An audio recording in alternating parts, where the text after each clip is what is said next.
Guess what? We're live. Hey, it's Jess the Ska Kid. It's Tuesday night, and for you this evening with the Knights of the Round Table, we have a special interview tonight with Willie from 2minuteminor and October Bird of Death. We're gonna be discussing Up the Pups. So hello, and thank you for joining us. What's up? Hey. So how about real quick? Willie. How about we do introductions and you introduce who you are and what you play and what band, if this is a combo thing. All right. Well, I'm Wiley Willis. I do vocals in October Bird of Death and 2minuteminor. Thank you. And this is Zach Bergier, who is also in both bands, and I am the drummer. Come on. And this is Mike from 2minuteminor. He plays guitar. This is Virgil from 2minuteminor. I also play the guitar. This is Noam. I play the bass. This is Kurt. I play bass in October Bird of Death. This is Sid. I play guitar in... What? This is Darren. I play guitar in October Bird of Death. There you go. How did we get so lucky to have a combo? We do. So the drummer and I share both bands, so we do double practices on Tuesdays. Gotcha. I remember that you had said when we had planned this that you had practice from like 7 to 9 and then 9:30 until whenever is the other one. Yeah. Yeah. Yay, memory. So real quick, you guys are based out of where? Chicago, Illinois. And how long have you been a band? I feel like I need to ask two questions. This is like a dual screen, man. Oh boy. How long have we been a band? How long has October been a band? 2015. October has been a band, and then 2minuteminor was like 5 or 6 months came after. So around the same time. Yeah. And 2015. Gotcha. And since then, I mean, like being able to follow you a little bit on social media, it seems that you have quite a strong following. What kind of upcoming shows do you have in the works? Oh man, what shows we got? No. Hold on a second. November 2nd, 3rd, and 3rd in Battle Creek, Michigan. Nope. Don't listen to him. Never mind. November 3rd. November 3rd is in Detroit with Bad Assets and Squared Off. And then November 8th we're playing Kalamazoo with the Elder God at Papa Pete's. What? The 9th? The 9th of November is in. Is it Joliet? Naperville. Naperville with Shittison. I thought there was a show on the 2nd. And we got more shows. I don't know. You guys need a fucking spreadsheet. We do. We have a calendar, but it's on my phone on top of you, so I can't pull it up. Gotcha. You have to have like one bookkeeper, it would seem. Who's responsible for booking and maintaining your presence? All of us, I guess. I guess mostly Noam, the bass player, myself. Yeah, us two, pretty much. So then, and Darren for October Bird of Death. So, as far as having these two bands, are you the same genre of music, or does each band offer you a variety where you're allowed to have different artistic expression? Oh man, I would say October Bird of Death is more progressive punk rock. 2minuteminor is more like old school hardcore. Yeah, it gives me different expressions, I guess. Right? What do you say? What do you say there, Zach? I want to agree to that. Sorry, maybe we shouldn't have did this with both bands. Everyone's being a turd. Anyways, yeah, I think so. It's different enough. It stays in the punk genre, which I like. So, I mean, because punk and ska cross very often, how often do you guys get to play with other ska bands in Chicago, since I know that there's a very strong ska scene? Once. October Bird of Death played with a ska band. Yeah. Before Tim. Did you say once? Yeah. What the fuck? Just once, yeah. Wow. And Yeah, I don't think. I don't know how well hardcore would fit with that kind of ska. Maybe like old school ska, maybe like skinhead ska, but. Well, I'm not to say that October meshed very well with it. Yeah, but third wave ska, like college kid ska, I don't know. I don't think we fit with it that well. College kid ska. Oh my god. Wow. Oh, I've never heard it explained. Down with that third wave. Oh, I would have to say amen, amen, because I am definitely a traditional or two-tone fan myself. Yeah, Oh, yeah. that's what we like. But I'm sorry. there's a lot of bands in Chicago that do have that medium. So where's the disconnect between the two scenes that those types of shows aren't being booked? Big fish. What band is Skinhead Dave in? That's the Crombie. Yeah, the Crombies are awesome. We'd like to play with them. We haven't had the opportunity to do that yet. Well, they're not playing that. They're not playing that much, though, Sid said. They're not playing I that don't know. much. Is there a They- big stock scene? Says who? They're fucking going to England. They're on tour. Hold on a second. Here's Sid to tell you about it. There used to be a really prevalent Scots, like not third wave ska, but like two-tone kind of rock steady-ish kind of scene in Chicago. But some of the bands have broken up, and it's not as happening as it was maybe 5-10 years ago. Would you say that there is more now punk or rock available as opposed to like ska music? Hey, Dave. Yeah, there's definitely more now. This band, I'm totally got a deja vu. Did we have this conversation yesterday? It was really weird. Yeah. What? Maybe I dreamt this. No, no, no. That's usually how people respond to something. It's a lot less of the rock steady two-tone stuff now than there was before, and definitely a lot more rock and kind of funk going on. What are some Chicago? I mean, how often do you guys go on tour? We don't really tour. We do like I'm old, I'm a family, so I don't tour. we do like 2 Minute Minor does like 3-day outings, or we'll go like 3 hours away. I mean, we did play Memphis, and we're playing. You guys go in one short Connecticut and Boston. And then we're playing Connecticut, Boston, and New York in April, opening for Stars and Stripes. You guys just had a huge show at Brower House where you played with Agnostic Front, correct? Yeah, that was amazing. So give us a little bit of background on that. How did you come to have that opportunity? I don't know. It was weird. Cro-Mags were playing, and the booking guy who runs Brower House, I guess he got our album, heard it, really liked it, and he asked if we wanted to play with the Cro-Mags, and we said, yeah, that'd be amazing. And so when that was going to happen, I guess I Hate God jumped on it, and so the show changed completely. And he's like, "Oh, I'm sorry, it's not going to happen. But when there's another show that you guys will fit on, we'll put you on." So Agnostic Front came to town. He's like, "You guys want to play at the Agnostic Front?" And of course we did, because that's our favorite band. What is the... But Go on. go ahead. Finish. No, go ahead. I was going to say, what is the best venue to play in Chicago for you guys? Yeah, I'd say Cobra Lounge and Liars Club. Cobra Lounge is good for bigger shows, like if bigger bands are coming in, you're opening for them, or if it's like a festival. And Liars is good for just like a local show, and that's my opinion, though. Yeah. After who the guy in the shade is. Who's the guy in the shade? Haha, This is that. that's Beer Guy.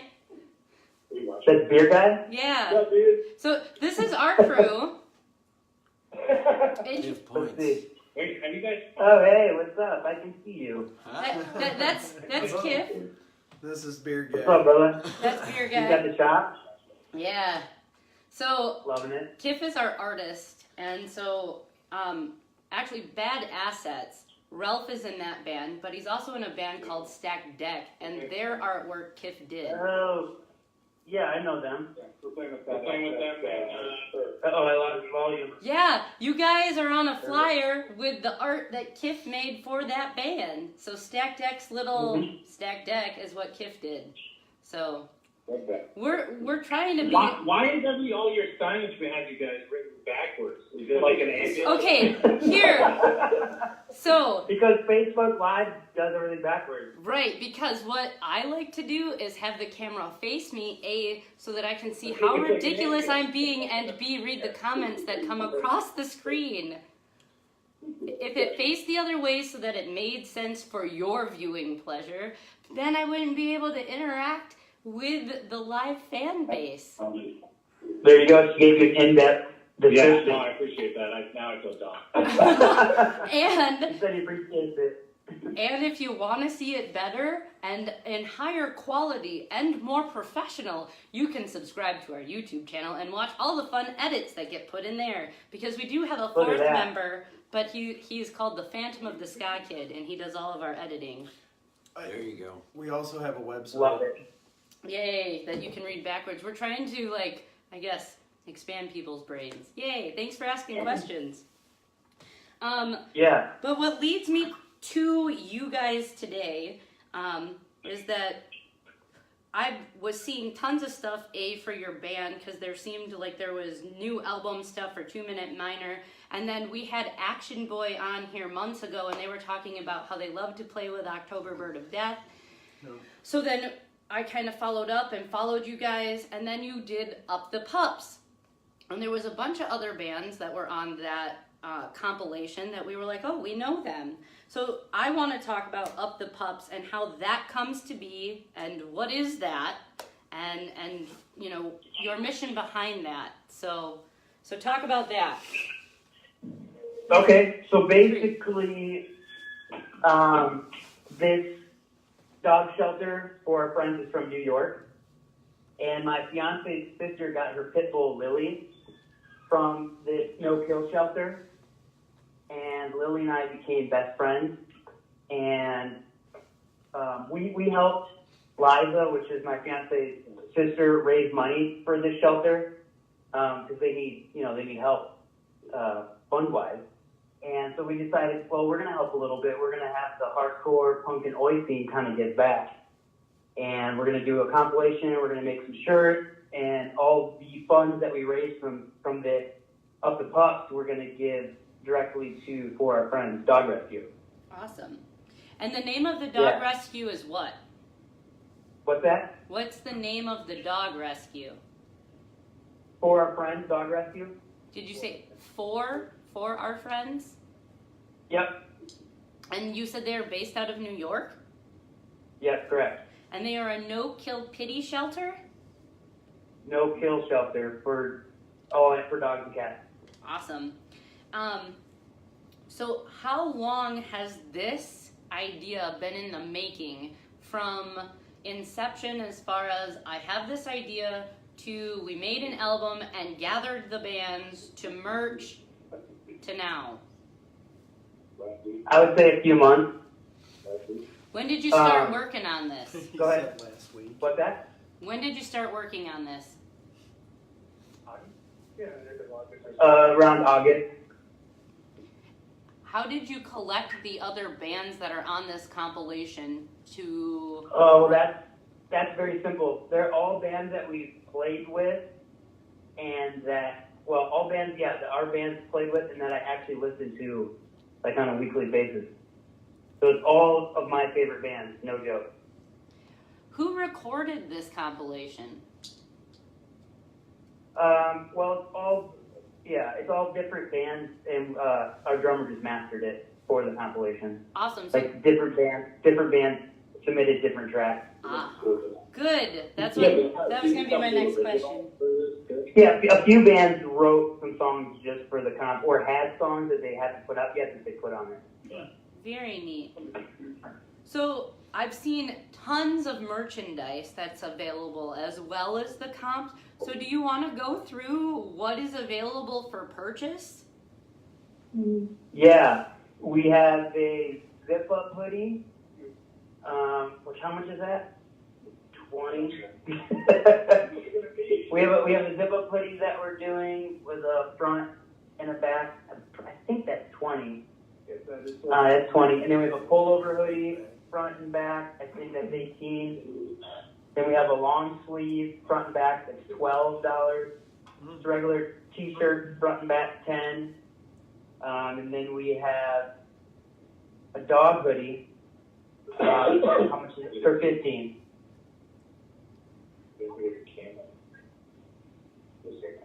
I hear whispering in the background. It was a bad idea to have everybody do an interview, by the way. That's okay. I mean, I hope that in 2019 you all will physically make it onto the show. What's your question? Does anybody else from the bands have a rescue pup from this organization and or looking to get one from it? No. Okay. No, I don't know.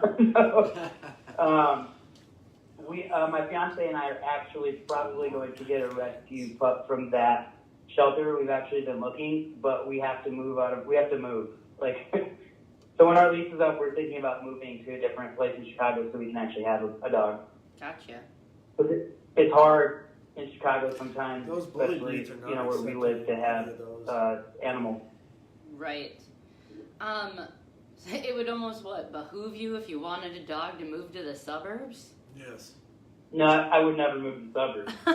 let's not get crazy. I'm just saying. I want to support a good cause, but not ruin life. But not so much. Yeah.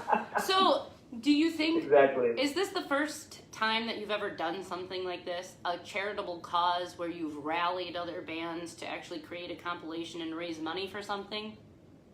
Well, we did this guy that we know, Skip, he had cancer, and our record label, us, or both of the bands, 2minuteminor and October to Death, joined together and we did a shirt pre-order thing and we raised money for him. So this would be our second thing that we've done so far. Is this an easy thing to do? And do you think that because now that you've done 2 of them, you will continue to do them for other things locally? Yeah. No, it's not easy, and yes, we will continue to do it. It's a lot of work because, we're not getting anything out of it, which is fine, but we push it hard, we promote it hard, and Zach, our drummer, does all the shipping, and we already have a lot of orders.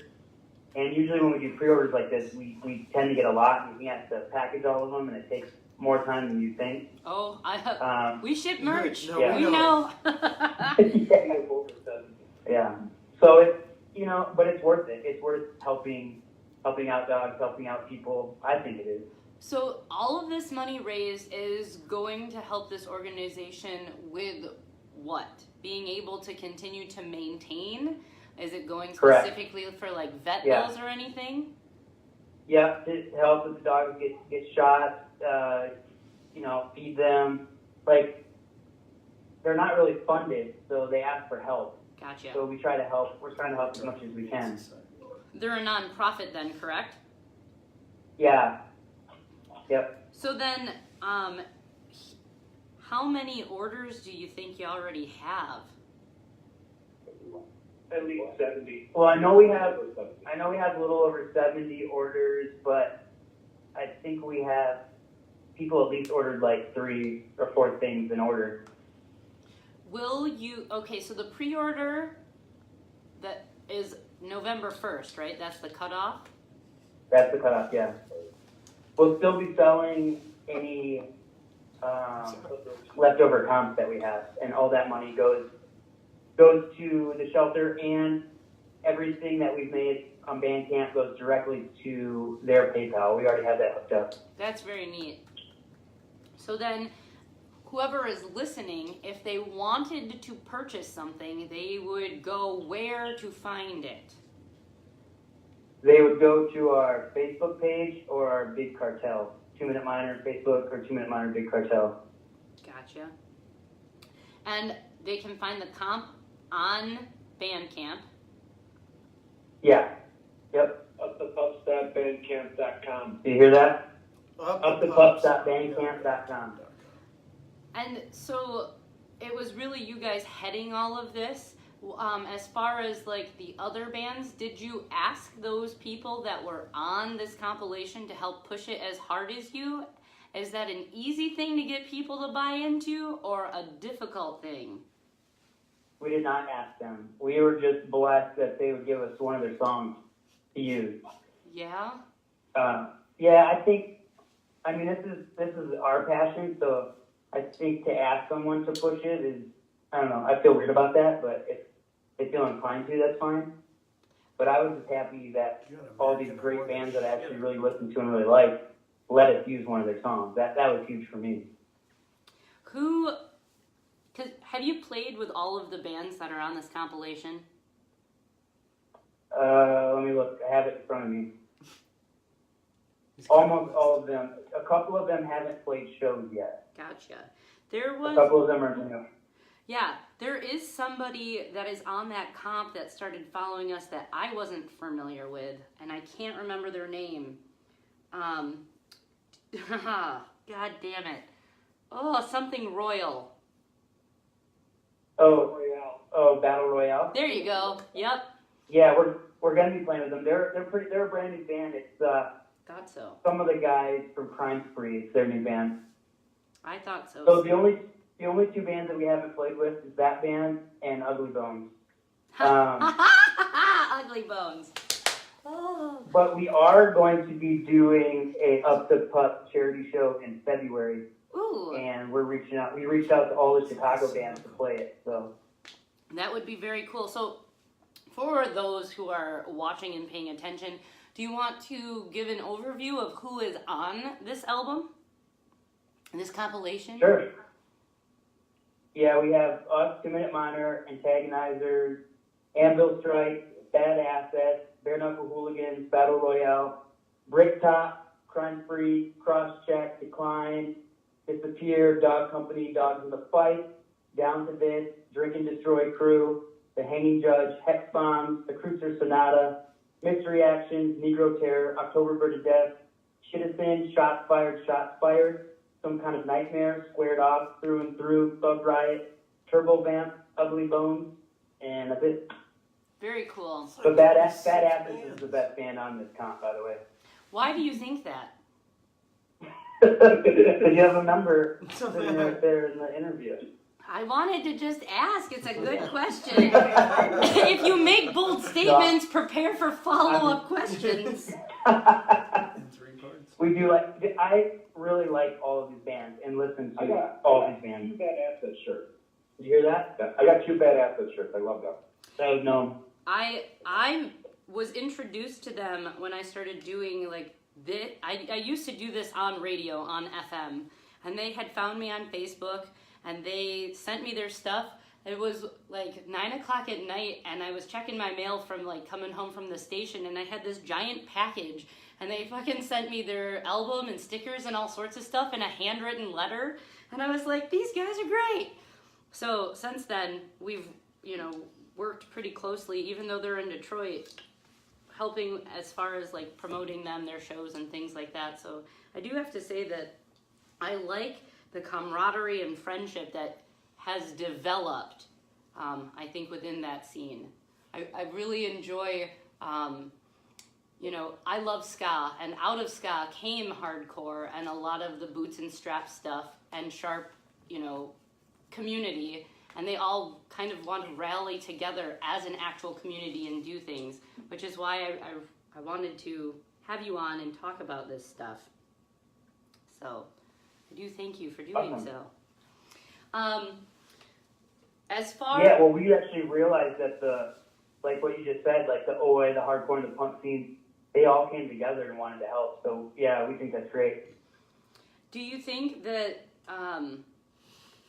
moving forward, how long do people have to order things? I mean, up to November 1st is the pre-order, but are you going to like just continue to sell until it's done? Or like out of stuff? Well, basically, that's when we're doing the pre-order. Like, none of this stuff is made yet, so whatever people buy, we're gonna print. Because I actually work at a print shop. But we're thinking about doing a handful of extra shirts in case someone wants to buy them after the pre-order. But we're not going to be doing hoodies or the dog hoodies or long sleeves. We'll probably just do regular shirts. Gotcha. After November 1st, are you going to do we raised this much for this group? sort of follow up so Yeah, that people know? We'll announce it, yeah, for sure. Awesome. Another thing, I guess, is that with this pre-order and things like that, they've only got, what, a week and a half left Yep. to purchase things. And then February, if you do, with that comp show, where do you think you're going to do that? Is that already set? No, there's talks about Cobra Lounge and then this other place. I'm talking to this other guy. It's like a co-op kind of space on the south side. I forgot the name of it. But we're not exactly sure yet where that's going to be. I'm going to try to dial that in and nail that down by January. Awesome. Is it easy or difficult to book shows in Chicago? Well, if you book them 3 months in advance, or 4 months in advance, it's easier. But a lot of the clubs get booked up pretty quick because there's so many bands. I would say it's difficult because there's so many bands playing in Chicago, and you have to be wise. You have to check, pages and sites to make sure that no other bigger bands playing or no other band in your scene is playing that same night that can take away from a show. So there's just so much going on in Chicago. That leads me to another important question because you kind of mentioned it. Do you guys work with other bands as like a collaboration to support and promote each other? As we've been doing this, we've been able to talk to bands all over the place. And a lot of them who are successful say that a lot of that comes from partnering with another band or bands and cross-promoting each other and helping each other. Do you have that establishment with anybody else in Chicago? No. I don't. A lot of friend bands, but I think. Yeah, I mean, we have a lot, like Noam just said, we have a lot of friends who are in bands that help push us. Like, even on our last record, we did a song called Unite the Crew with Ruben from Through and Through and Fernando from Decline. We share. Yeah, we. Videos come out. Yeah, but I don't think that's what she's talking about. But we share bands when they're like albums are coming out, their videos are coming out, and I personally try to support when either a straight edge band, a hardcore band, an oi band, or a punk band that I really care for in Chicago comes out with something. I make sure I buy it for them. But what you're talking about, no, I would like to do that. I would like to see that happen more. I think that would really help the scene. I think so too, which is what I've been pushing for because I've noticed that there is almost an illness in the Midwest where bands don't want to do that, and I don't understand why because all of us can benefit from helping each other. Soapbox. Oh, I agree. I think especially with the hardcore scene that really drew me to it, and the punk scene is that it is communal, it's community, and we're not in it to be the biggest band or to win anything. We're in it to help each other, so that makes sense. So, another important part of the community that I want to touch on just briefly before we do end, you guys, I've noticed, have a bunch of Goon Crew stuff. And I'm familiar with what Sharp is, obviously, and I'm very familiar that there are non-racist skinheads. But how often do you guys get misconstrued by other people as being racist? It happens. We actually, when we played our first show with Some Kind of Nightmare, after our show they come to us, they're like, are you boneheads?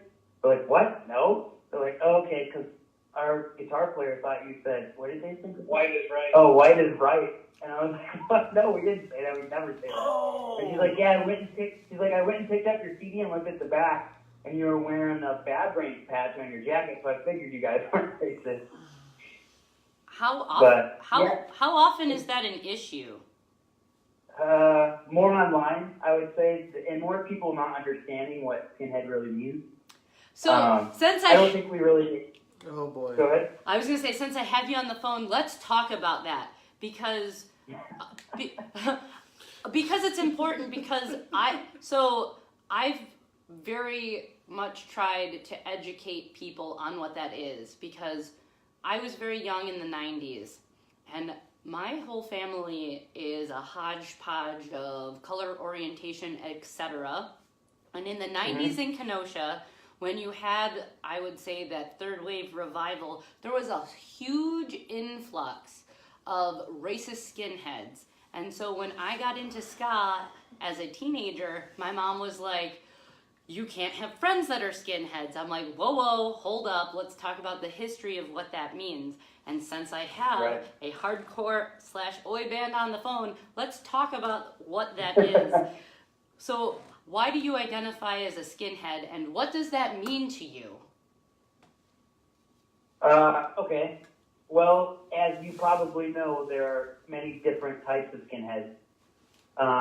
We're heavily, as a band, there's three of us in the band are skinheads, and we're heavily influenced by the old school Spirit of '82, kind of New York City skinhead hardcore, like Agnostic Front, Cro-Mags, Warzone, stuff like that.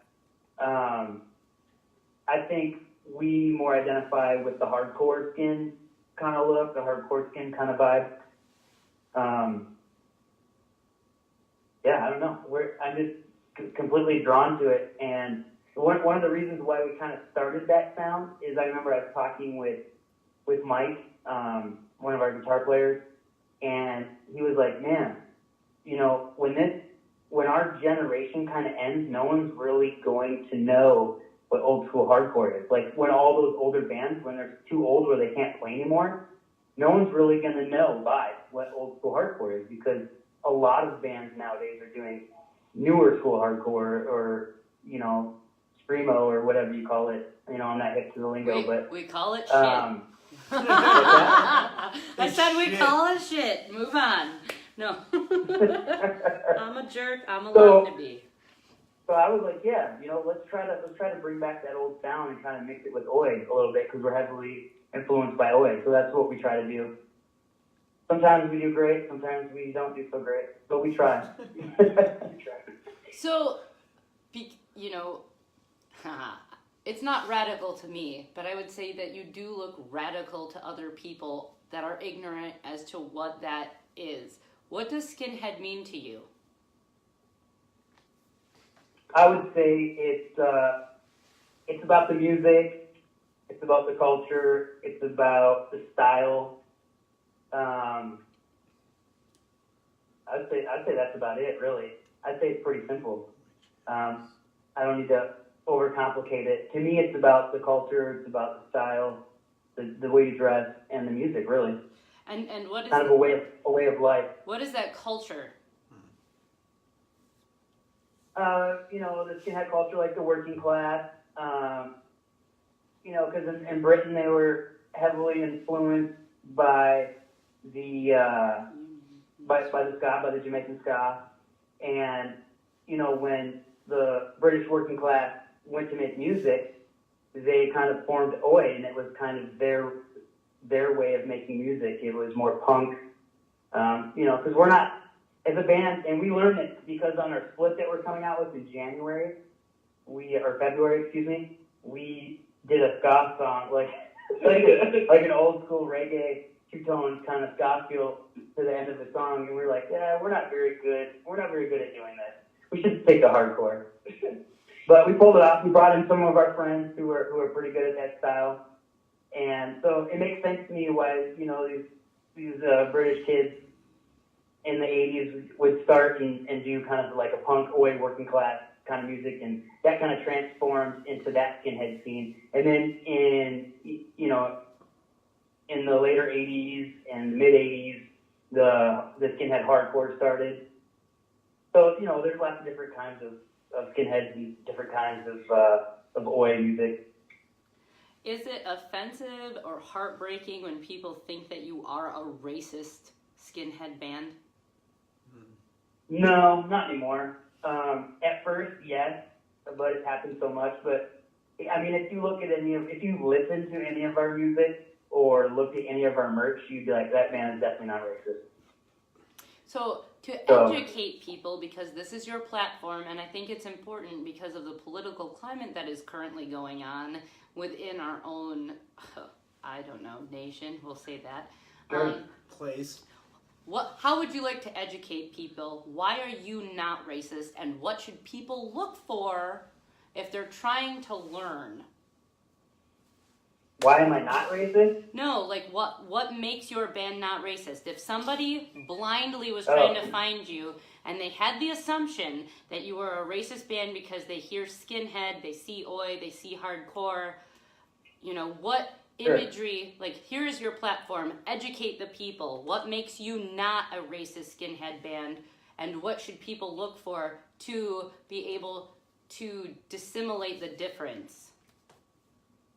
Okay, yeah, that's a good question. Well, I would say true skinheads are not racist in the first place, as you know. Some people would argue that, but I believe that true skinheads are not racist, because you can be a skinhead and be any color you want. It has nothing to do with color.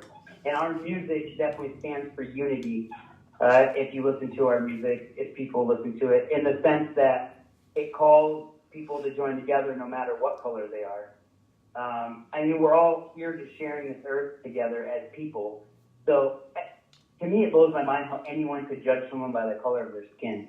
That just, it actually makes me pretty angry. I really don't understand it. Because no one's better. We're all just people just working, trying to find love, trying to get by, trying to do our passion, just trying to survive. And we should be helping each other out instead of dividing, because we have so much division in this world already. And that's why I think punk rock and hardcore and oi are so great, because it is a call to unity. And yes, it can be used in a negative form, and bands have used it in a negative form, but music is so powerful. And I think if you have a call to unity, I think you can really change people's hearts and people's minds. Do you find it difficult yourself with trying to figure out if a band you should play with within your own scene is racist or not? Not in Chicago, really, because Beer City kind of kicked all the boneheads out, which we praise them for that. Mm-hmm. But yeah, you know, when we play in like Indiana or in Michigan and stuff like that, you do have to be careful. I actually do a little bit of homework. I go and check out some of the bands, even like all the bands on the split, which I know at least one person personally in all these bands, for the most part, except for two of them. And those two that I didn't, I went and did a little bit of research and checked. So I think it is important, you know, because you have to be careful. But you can't know everything, of course. So that's why you ask questions. No, I hear you, but I'm saying everyone's not always truthful. That's true. That's true. However, I think when you stand toe-to-toe to somebody and you look them in the eye and you ask certain questions, you can definitely tell where it is that they're coming from. Oh, sure. And I can usually tell when I play a show with someone and afterwards I talk to them. You can pretty much tell if someone's a good person. Mm-hmm. I would agree. In person. Right. So if somebody is out there searching the wide web, where would they find you? So, Bandcamp, Instagram, Facebook, YouTube. No Twitter? No Twitter. Yeah, we set up a Twitter account and they wanted me to run it, but I can't stand Twitter. I said, no, I'm not running this Twitter. We cannot have a Twitter and I'll be completely fine with that. Me too. I hate it. It sucks. Right. Why? Why? Why? Stop, Because it's stop. trash. No, because there's a fucking... I agree with you. There's a fucking word limit, and it's stupid. I don't want to consolidate my important thought into 43 fucking characters. And why an odd number? Sorry. Well, not even that. It can be, and I might be wrong. This might be my own ignorance. But I feel like it's just like, I don't know, like celebrity stars and Donald Trump who use Twitter. I don't want to follow any of them. I don't either. I don't. Oh, What's no. a follow? I agree. That's gross. I agree. Do you have a website? Sorry. We've been working on it for 3 years. Does that count? Yes. I forgot about it. That's okay. What would you say has been the best platform for you? Yeah, Facebook for sure. Because I mean, we do like that old school hardcore sound. So our fans are, like late 20s to early 50s. Don't lie. So. We're fucking 55 or older too. We know. Because we got people like that coming to play. Or old man hardcore. Yeah, you're old man hardcore. That's because you've worked so hard, you built the factory, tore it down, and built the things inside it. Goddamn right. It's okay. Fuck yeah. We understand. Oh. And we appreciate it. Fuck off. Hey, so once again, because we've reached almost the top of the hour, All right. 2minuteminor, October Bird of Death is who we're speaking with. That's a slash, and we've been talking about not only Which them, way? Both ways, a backslash. Up the pups. Up the Pups. Please. So, pre-orders are available currently online until November 1st, and you can find that information on all of their social platforms. You'll be able to find it in the links in this video as well. Go find you a goddamn puppy. And buy a shirt and a comp. So, anything else in closing that you would like to It's add? fall, get a hoodie. It's fall, get a hoodie. Get a goddamn hoodie. Is there anything we want to add? Well, we do appreciate you having us on your show. We really do. That was awesome that you reached out. We'd like to be back and do one of the shows where we play music like we originally talked about. Yeah, we would really like That it would too. Yeah, like come play a show. Yeah, that'd be fun. You'd come to Kenosha to do so, hey? Yeah, we do that. Next year, sure. Did If someone we find it out. condescendingly say hey in the back? I heard you. Okay. You're only like what? How far away are you from Chicago? Well, technically by miles, we're only 65 miles from you. However, the drive, traffic. the drive could be about 2 hours. You could make it in about 45 minutes. We made it from here to, what was that? It was past West Dempster in about 30 minutes. What the hell was the name of that venue?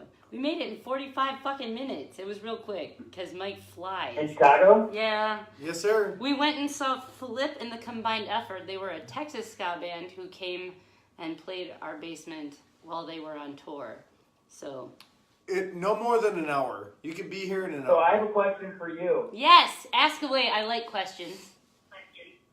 So tell me your thoughts on the interrupters. A review. Oh. So I'm gonna sound really horrible because everybody in the scene is like, we love them, and I really don't, and I'm sorry, but You don't like female Jim Armstrong? Here's the thing, all right? I feel as if they are riding on the coattails of other bands that they sound exactly like, and I can't get into it. I like uniqueness in a band, and I don't know if they have that. It's not bad music, but it's not something that I would go and seek of. That was a slow to Fair fast enough. clap. That's really fucking horrible. I'm gonna be shut down by everybody that I have booked coming up. No. But I don't know. I appreciate, and it has been interesting watching them rise, but it's kind of like, I don't know, Girl Rancid. Like, Yeah. I think Well, that...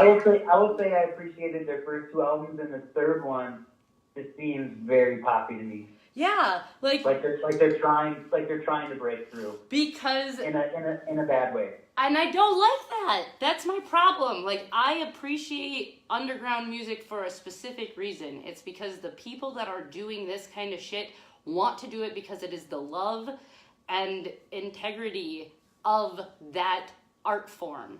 It is not trying to reach out to every fucking distributor and record label to become popular. You can make it without doing that and not having to sell your soul or originality to anybody. I don't think that you should. I agree. I don't think that you should sacrifice your integrity or artistic expression because they told you that this will help you get far. And I'm sorry, but the 90s have passed. I'm sorry, feel the same way about a lot of the other, as you called it, college ska bands. I can't say I'm at large. I'm not a fan very much of like Real Big Fish and all these other people that come on the show and they're like, this was our iconic band. I'm like, but have you ever heard Desmond Decker? Laurel Atkin, Prince Buster, and they look at me as if I'm a fucking space alien, and then I have to be an asshole in person. So, Can we retake That's awesome. these people? no. Can we call them selfie stick people? Selfie stick people?